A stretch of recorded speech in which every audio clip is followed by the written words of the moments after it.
2011 से उनकी पार्टी में हवा भरी गई और उसके बाद लेकिन हमने देखा कि जिधर इमरान खान साहब हैं, धरने की स्टेज हो, इंडिया का दौरा हो, किसी और मुल्क का हो, उम्रा हो, कुछ और हो, उधर ओन चौधरी साए की तरह नज़र आता है।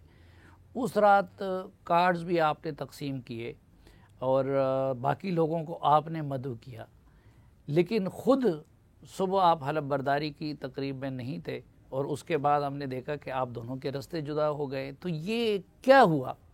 सलीम भाई, पहली बात तो मैं जो बात कहूँगा हल्फन कहूँगा और ना झूठ बोलूँगा, ना सोचा है कभी कि मैं कोई गलत बात करूँ। ये तो इमरान खान भी कहते हैं कि मैं झूठ नहीं बोलता। अगर झूठ बोलूँ और साबित हो जाए तो डी चौक पे मुझे खड़ा करके उल्टा लटका दीजिएगा। सलीम भाई, मैंने बड़ी स्ट्रगल की, बड़ी जद्दोजहद की और उनके साथ उस वक्त में खड़ा रहा जब शायद उनके साथ चंद लोग खड़े थे और शायद कोई उम्मीद भी नहीं थी कि कुछ होने वाला है या कुछ कहीं पे आना है इन्होंने या किसी हुकूमत में आना है। और अपनी ज़िंदगी को, अपनी पर्सनल लाइफ को, अपनी फैमिली को, अपने बिज़नेस को, हर चीज़ को मैंने इग्नोर करके पहली प्रायोरिटी दी कि मैंने एक कॉज़ के पीछे जाना है, मैंने इनके साथ खड़े होना है, मैंने इनको सपोर्ट करना है, मैंने इनके साथ शाना बशाना इस लड़ाई का हिस्सा बनना है। लेकिन मुझे ये मालूम नहीं था कि जब ये लड़ाई ख़त्म होगी और जीत करीब होगी और उस जीत का सिला मुझे ये मिलेगा कि मुझे रात को एक मैसेज आएगा कि किसी ने ख्वाब देखा है कि आप उस सुबह इस हल्फ बर्दारी में नहीं आ सकते। और अगर मेरी जद्दोजहद और मेरी कोशिशों के दारोमदार और सिला मुझे एक ख्वाब पे मिलना था तो वो मेरे लिए ऐसे था जैसे मेरे सर पे पहाड़ टूटा हो। अच्छा, सुबह जब आप यानी आपकी और इमरान खान साहब की अपनी कोई तलखी वलखी नहीं हुई थी? नहीं जी, ये ऐसा कभी भी नहीं हुआ कि मेरी उनसे कभी तलखी हुई हो।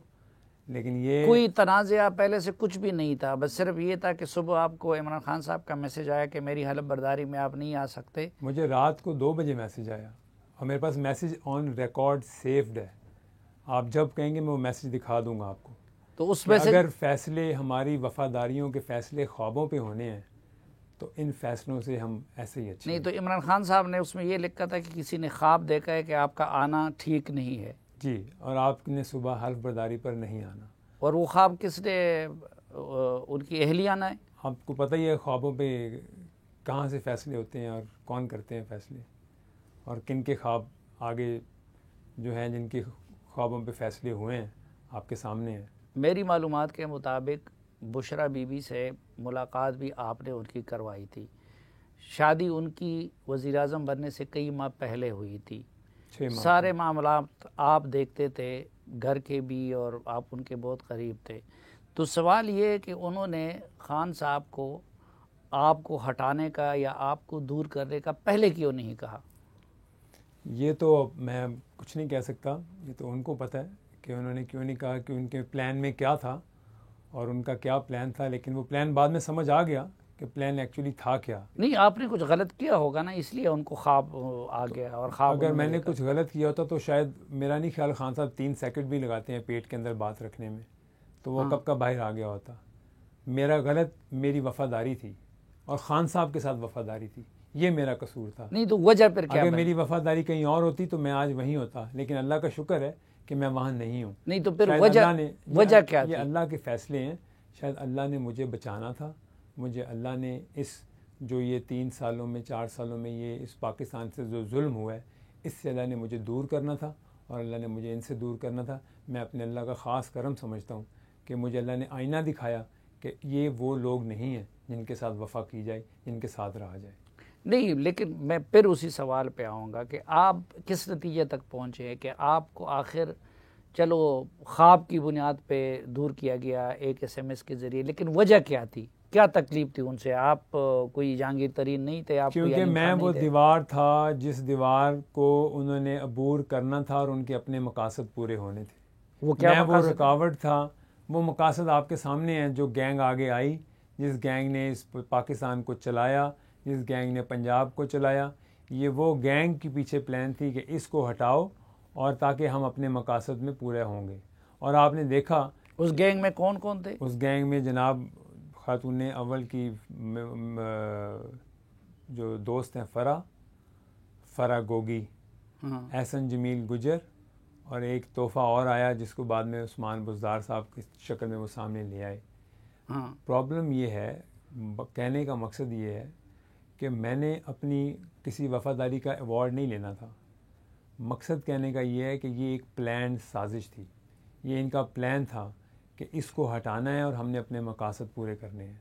और वो मकासद क्या थे, मैंने ख़ुद प्राइम मिनिस्टर को आकर बताया। मैंने कहा ये आपने ये इतना बड़ा ब्लंडर कर दिया है, ये आपने ये क्या कर दिया है, इस नाहल को पंजाब आधा पाकिस्तान इसके हवाले कर दिया है। और उसका सिला मुझे ये मिला कि ठीक अगले एक हफ़्ते के अंदर मुझे पंजाब की काबीना से भी अलहदा कर दिया गया। आपने आके इमरान खान साहब को, बुज़दार साहब की 1-on-1 मीटिंग में मैंने इमरान खान साहब को बताया कि सर आपके पंजाब को उस्मान बुज़दार नहीं, फ़रा गोगी और उनका मियाँ एहसन जमील गुजर चलाते हैं। मैंने उनको 1-on-1 बताया और मैंने उन्हें कहा कि सर ये इसलिए हमने ये जद्दोजहद नहीं की थी। इन लोगों के लिए कौन लोग हैं जिन लोगों की जो जितनी तकर्री हो रही हैं, जितनी पंजाब में ब्यूरोक्रेसी चेंज हो रही है, जो वहाँ मंडी और बाज़ार लगा वो किस लिए लगा? वो हमने ये जद्दोजहद इसलिए की थी कि ये लोग आके मुसल्लत करेंगे आप हमारे ऊपर। नहीं तो ये फ़रा गोगी और उनकी मियाँ वगैरह बकौल आपके जो कुछ कर रहे थे, तो इसका बुशरा बीबी, क्योंकि वो तो कहते हैं कि बड़े नेक खातून हैं, और मानी का ख़ानदान, उनकी इसमें सरपरस्ती थी या कि नहीं, वो लाइलम थे? देखें, ये शीशे के घर में ये रहते हैं और ये लोगों को पत्थर मारते हैं। मैं ये नहीं कहना चाहता कि ये क्या प्लान था और क्या नहीं था, ये पूरी दुनिया को पता है और ज़ुबान ज़द आम है कि किसका प्लान था, कौन हुकूमत चलाता था पीछे बैठ के, किसके हुक्म चलते थे, पंजाब में किसका ऑर्डर चलता था, पंजाब में किसके नाम से ट्रांसफ़र पोस्टिंगें होती थी। रात को ख्वाब आता था लेकिन दिन को बैग आ जाता था, और उसके रात को ख्वाब आता था, दिन को बैग आ जाता था, और उसके बाद फैसला होता था। ये मैं आपको हकीकतन बता रहा हूँ, ये बातें शायद खान साहब कहीं मेरे तो इल्म में भी नहीं है। यानी ये ख्वाब और रूहानियत के फैसले हकीकी नहीं होते थे, वो बैग का नतीजा होते थे। आप मेरे से लिस्ट लेना चाहते हैं? आप कौन से डिप्टी कमिश्नर का बताएंगे पोस्टिंग पैसों के बगैर हुई?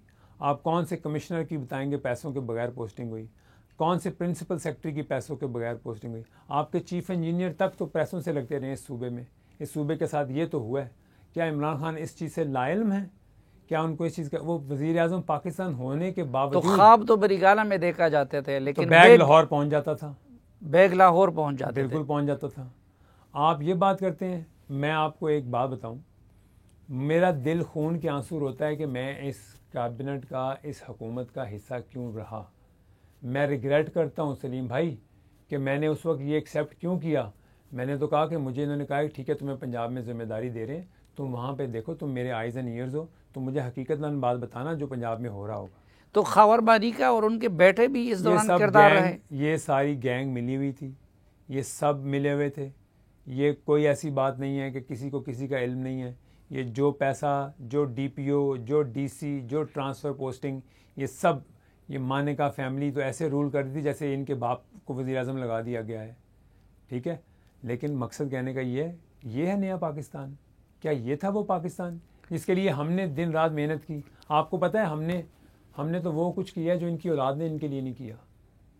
हमने तो वो कुछ किया, वो ड्यूटी दी है जो इनकी सगी औलाद नहीं दे सकती इनके लिए ड्यूटी। मैं ये बात हल्फ ओथ दे के कहता हूँ। मैं सारी रात 22-22 घंटे जागा हूँ धरने पे। 22-22 घंटे मैंने ड्यूटी दी है, खड़े हो गए कंटेनर के अंदर। कौन ऐसा शख्स है, हाँ हम आज वो 16 साल वाले कहते हैं हम 22 साल पुराने हैं। 22 साल पुराने सिर्फ बूथा दिखाने आ जाते थे।